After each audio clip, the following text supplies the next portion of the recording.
கேட்டு அதனுடைய செய்தி இந்தியன் எக்ஸ்பிரஸில் வந்திருக்குது.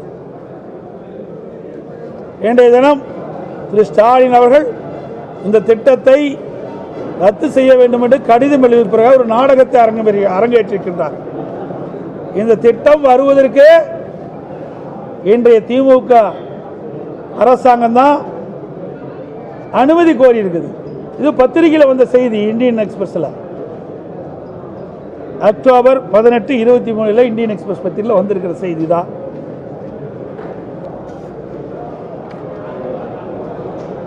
அதே போல திருப்பூர் மாவட்டத்தில் பார்த்தீங்கன்னா இன்றைக்கு 3 பேர் படுகொலை செஞ்சிருக்கிறாங்க. தினந்தோறும் தமிழகத்தில் கொலை, கொள்ளை, வழிப்பறிவு, பாலியல் கொலை தொடர்ந்து நடந்துட்டு இருக்குது. நானும் தொடர்ந்து அறிக்கையின் வாயிலாக வெளிப்படுத்திட்டு இருக்கிறேன். ஆனால் இன்றைய முதலமைச்சர் திரு ஸ்டாலின் தலைமையில் இருக்கின்ற அரசாங்கம் அதை கண்டுகொள்வதில்லை. சட்ட ஒழுங்கு கேள்விக்குறியாக இருக்குது. சட்ட ஒழுங்கு அடியோடு சீர்கட்டு விட்டது. அதனால் இன்றைய தினம் 3 பேர் திருப்பூர் மாவட்டத்தில் படுகொலை செய்யப்பட்டிருக்கிறாங்க. அதோட இன்னைக்கு ஜிஎஸ்டி வரி, வாடகை கட்டணத்தும் ஜிஎஸ்டி வரி வசூலிக்கப்படும் என்று அறிவிப்பு கொடுத்திருக்கிறாங்க. இன்றைக்கு அதை குறித்து வியாபாரிகள் போராட்டத்தில் ஈடுபட்டிருக்கின்றார்கள்.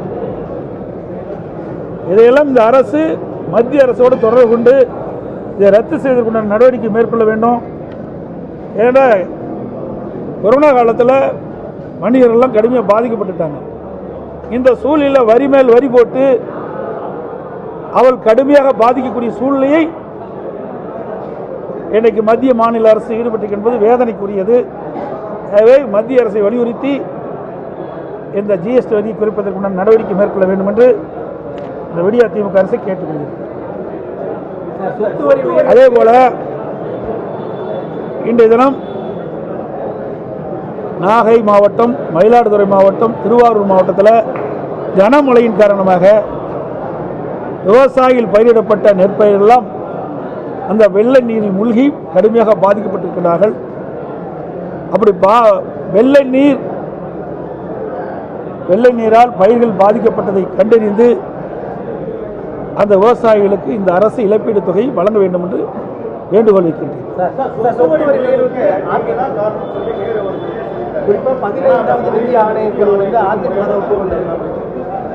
ஏங்க, அதிமுக அரசு இருக்க வரைக்கும் சொத்து வரி ஏறாம பார்த்துக்கிட்டோம்.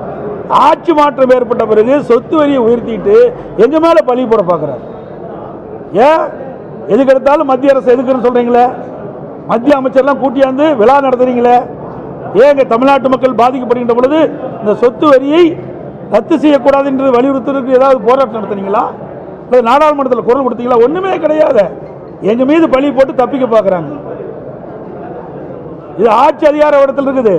அவர்கள் தான் இந்த சொத்து வரியை ஏறாம பார்த்துக்கணும். ஏற்றிய சொத்து வரி ரத்து செய்ய வேணும். எங்க போய் எக்ரிமெண்ட் கையெழுத்து போட்டு எந்த எக்ரிமெண்ட்ல கையெழுத்து போட்டுருக்காங்க? சும்மா எதை வேணாம்னு சொல்றாங்க. நீங்களும் பத்திரிகையிலையும் ஊடகத்திலும் வெளிப்படுத்திட்டு இருக்கிறீங்க. அவ்வளவுதான்.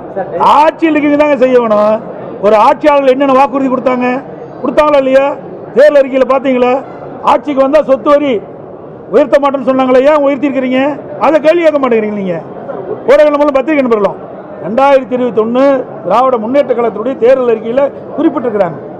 திராவிட முன்னேற்ற கழகம் ஆட்சிக்கு வந்தால் சொத்து வரி ஏற்றப்பட மாட்டாது. இப்ப ஏற்றிருக்காங்கல்ல, அதைத்தான் நாங்கள் ரத்து செய்ய சொல்றோம்.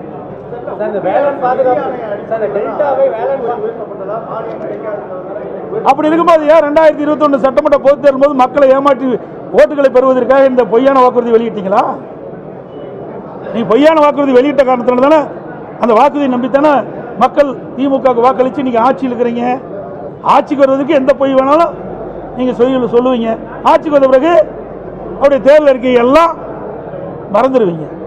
அதுக்கு ஏதாவது சாக்கு போக்கு சொல்லி அதை மக்களை சமாதானப்படுத்த முயற்சிக்கிறீங்க. அதுக்கு கண்டிக்கத்தக்கது. பாதுகாப்பு வேளாண் மண்டலமா அதிமுக அறிவிச்சது அப்படி. ஆனா அந்த மாதிரி எந்த ஒரு அறிவிப்பும் அதுக்குதான் நான் விளக்கமா அறிக்கை விட்டுல தம்பி. விளக்கமான அறிக்கை தெளிவுபடுத்திட்டேன். என்னுடைய ஜெயக்குமார் அவர்கள் தெளிவுபடுத்திட்டார்.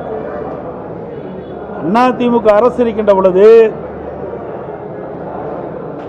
இந்த பாதுகாக்கப்பட்ட வேளாண் மண்டலம் அறிவிக்கப்பட்டது.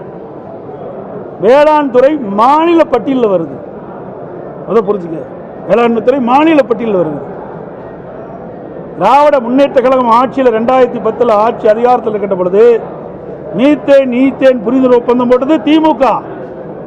திரு ஸ்டாலின் முன்னிலையில் தான் புரிந்துணர்வு ஒப்பந்தமே போட்டாங்க.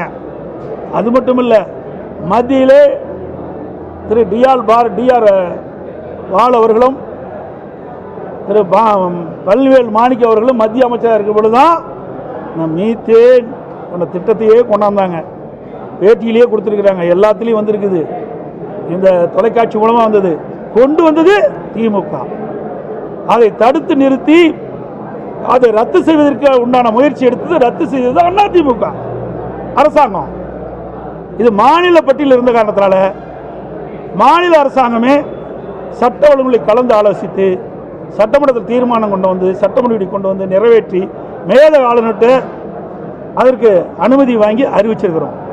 அது மட்டும் இல்லை, அப்பொழுது இந்த திட்டத்தை அறிவிக்கின்ற பொழுது மத்திய அரசோடு நாங்கள் தொடர்பு கொண்டோம், கடிதம் கொடுத்தோம்.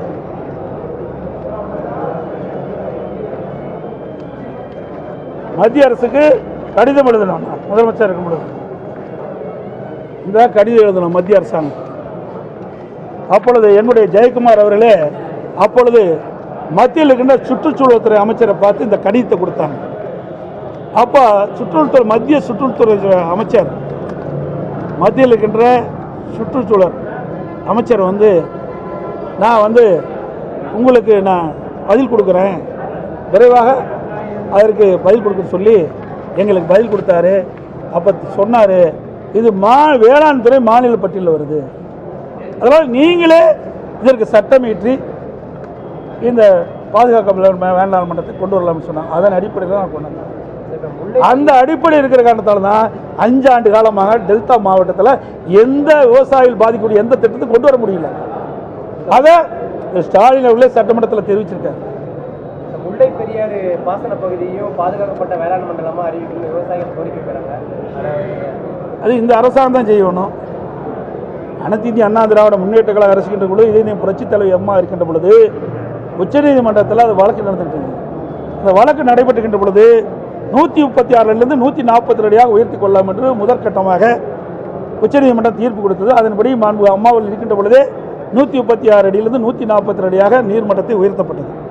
அப்புறம் 142க்கு பிறகு 152 அடியாக அணையினுடைய நீர்மட்டத்தை உயர்த்த வேண்டும். அதற்கு மத்தியில் இருக்கிற ஒரு பாதுகாப்பு அமைப்பு ஏற்படுத்தினாங்க. மாநில அரசு மத்திய அரசில் இருக்கிற வல்லுநர்களை அமைத்து அந்த அணையினுடைய உறுதித்தன்மை ஆராய்ந்து அந்த உறுதித்தன்மையின் அடிப்படையில் இதையெல்லாம் அந்த அணையை பலப்படுத்த வேண்டும் என்று இன்றைக்கு மத்திய அரசு அந்த குழு தெரிவித்து அதன் அடிப்படையில் அம்மாவுடைய அரசு இருக்கின்ற பொழுது அந்த அணையை உறுதிப்படுத்துவதற்கு உண்டான நடவடிக்கை மேற்கொண்டோம். ஆனால் கேரள அரசு அதுக்கு முழுமையான அனுமதி கொடுக்கல. அந்த அணையினுடைய இரு பக்கங்களில் இருக்கின்ற மரங்களை வெட்டுவதற்கு கூட அனுமதி கொடுக்கல. மரங்களை வெட்டுகின்ற பொழுது நம்ம அதிகாரிகள் மீது வனத்துறை வழக்கு பதிவு செஞ்சுட்டாங்க. அது மட்டும் இல்லாமல் அந்த அணையை பலப்படுத்துவதற்கான அந்த மெட்டீரியல்லாம் கொண்டு போக முடியல. கட்டுமான பொருட்கள்லாம் கொண்டு போகிறதுக்கு இதில் வனத்துறையில் அனுமதி கொடுக்கல. இப்படிலாம் இருந்த காரணத்தினால தான் அந்த அணையை முழுமையாக நாம் பலப்படுத்த முடியல. இருந்தாலும் அதிமுக ஆட்சியில் இருக்கும்போது டெண்டர் விடப்பட்டு அந்த பணிகள்லாம் துவக்கி செயல்படுத்தி கொண்டிருந்தோம். இந்த ஆட்சி வந்த பிறகு அப்படியே கடப்பில் போட்டோம்.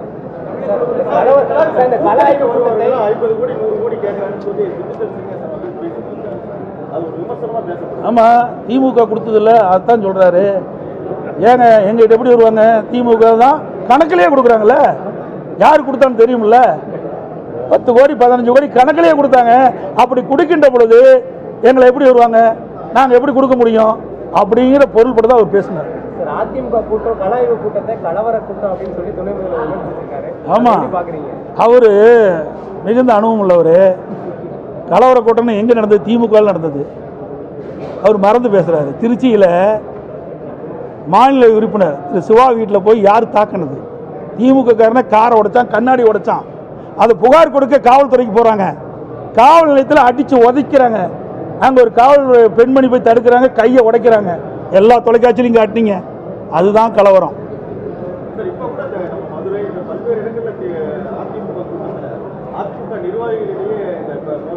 அதாவதுங்க ஆரோக்கியமான கட்சி திமுக கட்சி மாதிரி அடிமை கட்சி கிடையாது. அதிமுக சுதந்திரமாக செயல்படுகின்ற கட்சி. இங்க வாரிசு அரசியலுக்கு இடம் கிடையாது. யார் உழைக்கின்றார்களோ அவர்களுக்கு இடம் உண்டு, அவர்களுக்கு வாய்ப்புண்டு. அந்த அடிப்படையில் கருத்துக்களை ஆலோசனை கூட்டம்னு என்ன, கருத்துக்களை பரிமாறுறது தான் ஆலோசனை கூட்டம். சும்மா திமுக கார மாதிரி விருந்து போட்டுக்கிட்டு சாப்பிட்டு போகிற கூட்டம்லாம் இல்லை அதிமுகவில். கருத்துக்களை பரிமாறி ஒரு நல்ல ஆலோசனை கிடைக்கப்பட்ட பிறகு அங்கே இருக்கிற கழக நிர்வாகிகள் களப்பணியில் ஈடுபட்டு 2026 சட்டமன்ற தேர்தலில் மிக சிறப்பாக பணியாற்ற வேண்டும் என்பதற்காக இந்த கள ஆய்வு கூட்டமே நடக்குது. அது தெரியாத அவருக்கு. இப்போ தானே வந்திருக்காரு, வந்த உடனே எம்எல்ஏ ஆனார், வந்த உடனே அமைச்சர் ஆனார், வந்த உடனே துணை முதலமைச்சர் ஆகிட்டாரு, கிரீடத்தை கட்டிட்டாங்க. இன்னும் விவரமாக இருக்குது சொல்லக்கூடாது. அவருக்கு பதவிக்கு அதெல்லாம் சொன்னால் அழகில்லை. அவராக புரிஞ்சு நடந்துட்டா நல்லது. அனைத்து ஊடகங்களுக்கும் பத்திரிகைகளுக்கு நன்றி, வணக்கம்.